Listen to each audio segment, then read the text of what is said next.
আজকে আমরা এই ঢোলার বুকে দাঁড়িয়ে আবু সিদ্দিকের মতো হকের পক্ষে দাঁড়িয়ে আমরা জীবন কারা দিতে রাজি আছি। দাঁড়িয়ে যাও, তারা জীবন দিতে পারবে, দাঁড়িয়ে যাও, তারা জীবন দিতে পারবে, দাঁড়িয়ে যাও। আজকে বলছে হিন্দু ভাইদেরকে নাগরিকত্ব দেবো, এই তথ্যগুলো শোনেন, সমাজকে বলবেন, দূরে কাছে আমার হিন্দু ভাইয়েরাও শোনেন। পাকিস্তান থেকে স্বামী একজন গায়ককে ভারতবর্ষে নিয়েছে, ভারত সরকার তাকে নাগরিকত্ব দিয়েছে, এর জন্য কোনো বিল অ্যামেন্ডমেন্ট করতে হয়নি।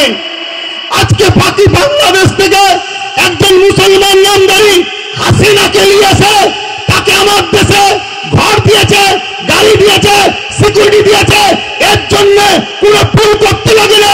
অথচ আমার গরিব হিন্দুগুলো আজও ফুটপাতে পড়ে আছে, আমার গরিব হিন্দু মা বোনগুলো এই ঠান্ডায় তারা থরথর করে কাঁপছে। আজকে গরিব হিন্দু মা বোনগুলো তাদের চাকরি কারবার নয়, এই যে জিনিসটাকে মাইন্ড থেকে ডাইভার্ট করার জন্য হিন্দু মুসলমান করতে চাইছে। এটা আপনাদের বোঝাতে হবে, তাদের থেকে মুখ ঘুরিয়ে নিলে হবে না। এমন কোন ভাষা মুখ দিয়ে বললে হবে না যাতে আমার হিন্দু ভাইদের দিলে আঘাত লাগে। এ লড়াই হিন্দু মুসলমানের লড়াই নয়, এ লড়াই নিজের দেশকে বাঁচাবার লড়াই, এ লড়াই নতুন প্রজন্মদের হাতে রুটি চাকরি দিবার লড়াই, এ লড়াই আমার ভারতবর্ষকে এই জালিম সরকারের হাত থেকে মুক্ত করার লড়াই। এই লড়াইয়ে আমরা জীবনের শেষ নিঃশ্বাস পর্যন্ত লড়বো। রাজি আছেন? হাত তুলে বলুন রাজি আছেন? তাহলে আজকে এই ঢোলা দক্ষিণ 24 পরগনা মাদারতলা থেকে এই লড়াইয়ের এই এলাকা থেকে শুরু হলো। আগামী দিন আমরা রাজ্যের বিভিন্ন জায়গায় করার পর আগামী দিন কলিকাতার রাজপথে স্তব্ধ করতে যাব। আপনারা সেদিন সাড়া দেবেন তো নাকি? হাত তুলে বলুন সাড়া দেবেন তো নাকি? আপনাদের ধৈর্য সময় আছে তো? একদিন, দুদিন, 3 দিন, 4 দিন, 5 দিন, প্রয়োজন হলে বছরও থাকতে হয়, থাকবো। পারবেন তো নাকি? হাত লম্বা করে বলুন। ধোকা দিচ্ছেন না তো? ধোকা দিচ্ছেন না তো? আপনার কারণ এটা দেশকেও বাঁচাবার লড়াই, সংবিধানকেও বাঁচাবার লড়াই, পাশাপাশি আমার ধর্মীয় অধিকারকে বাঁচাবার লড়াই। এবারে আসুন, কেন ওয়াকফ বিল করতে চাইলো এ সম্বন্ধে একটু বলি নাকি? এখনই ধৈর্য হারিয়ে যাচ্ছেন না তো?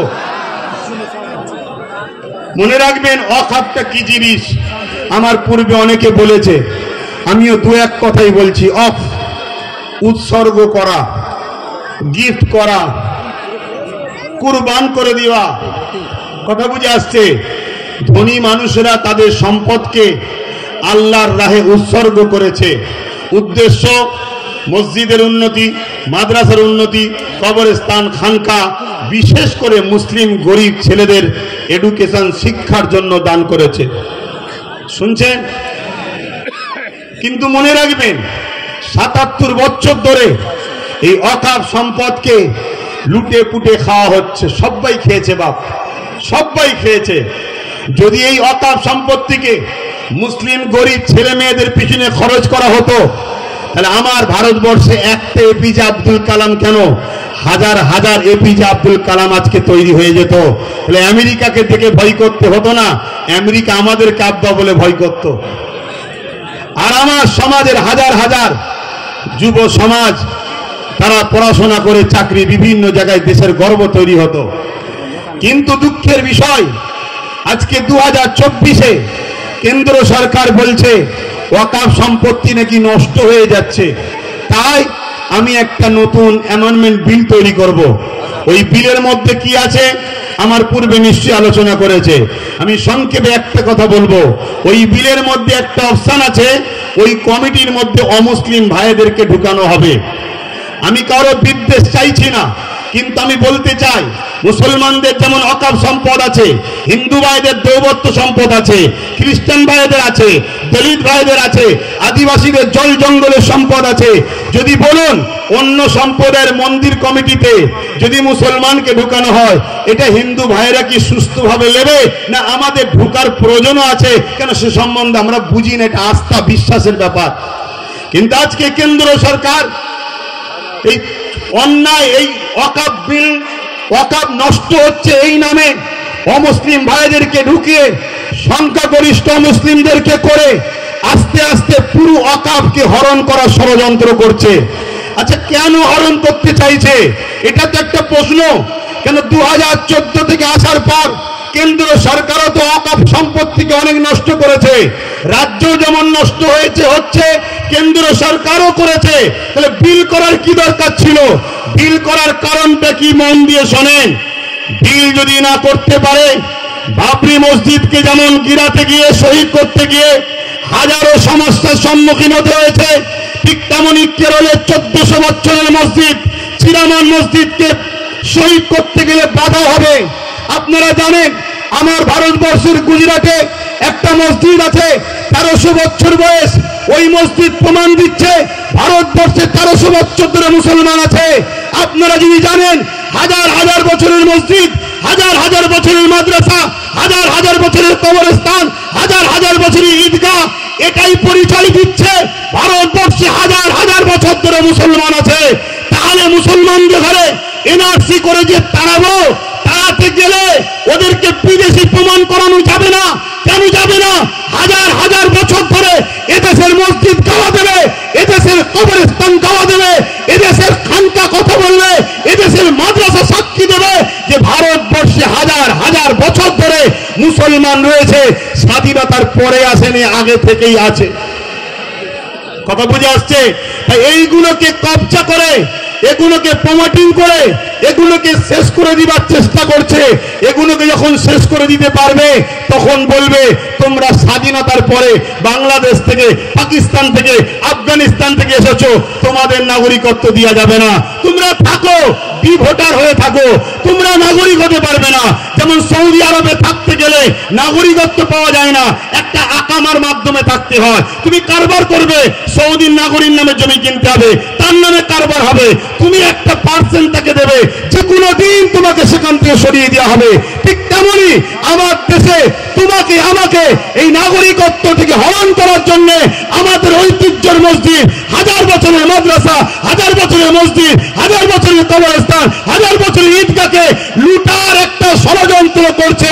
এবারে বলুন, এই মসজিদ, এই মাদ্রাসা, এই কবরস্থান যদি চলে যায়, আমাদের পেহচান চলে যাবে, আমাদের পরিচয় চলে যাবে, আমরা ভারতের নাগরিক প্রমাণ দিতে পারবো না। তাই লড়াই যখন সেদিনই করতে হবে, মরতে যখন সেদিনও হবে। আজকে শপথ নিই আমরা, আজকে শপথ নিই, আজকে আমরা এই ঢোলার বুকে দাঁড়িয়ে আবু সিদ্দিকের মতো হকের পক্ষে দাঁড়িয়ে আমরা জীবন কাটাতে রাজি আছি। দাঁড়িয়ে যাও, তারা জীবন দিতে পারবে, দাঁড়িয়ে যাও, তারা জীবন দিতে পারবে, দাঁড়িয়ে যাও।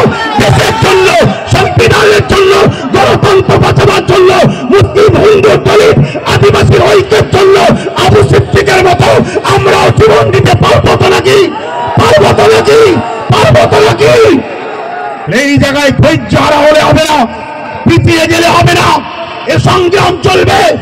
আজকে বিভিন্ন জায়গায় করছেন, সবাইকে সজাগ করে আগামী দিন কলিকাতার ব্রিগেড হোক, রাজপথ হোক, পুরে স্তব্ধ করে দিবার জন্য আমাদের এই লড়াই চলবে। আপনারা কলিকাতায়, আমি আব্বাস সিদ্দিকী, আমার ডাকে সারা দিতে কারা রাজি আছেন? দিল থেকে হাত তুলে দেখাবেন, দিল থেকে হাত তুলে দেখাচ্ছেন তো নাকি? কিন্তু আপনারা প্রশ্ন করবেন নাকি ওখানে কে থাকবে? প্রশ্ন করবেন নাকি?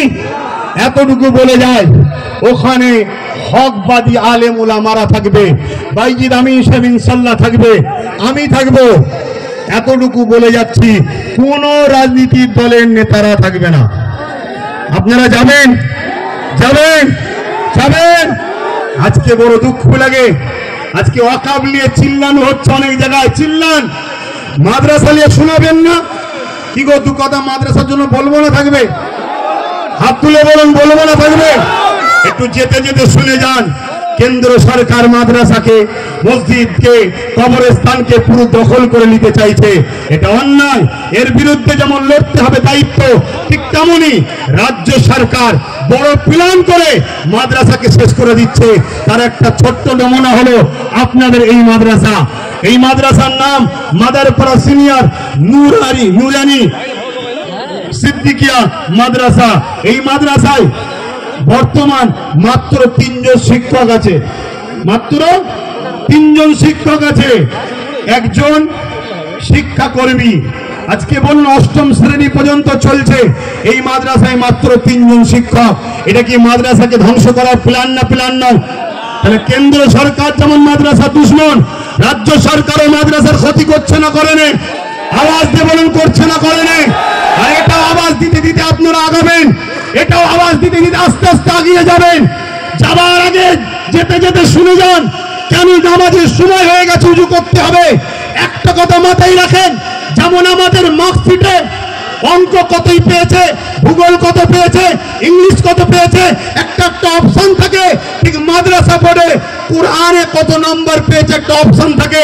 এবছর থেকে রাজ্য সরকার ওই কোরআনের অপশনটাকে তুলে দিয়েছে।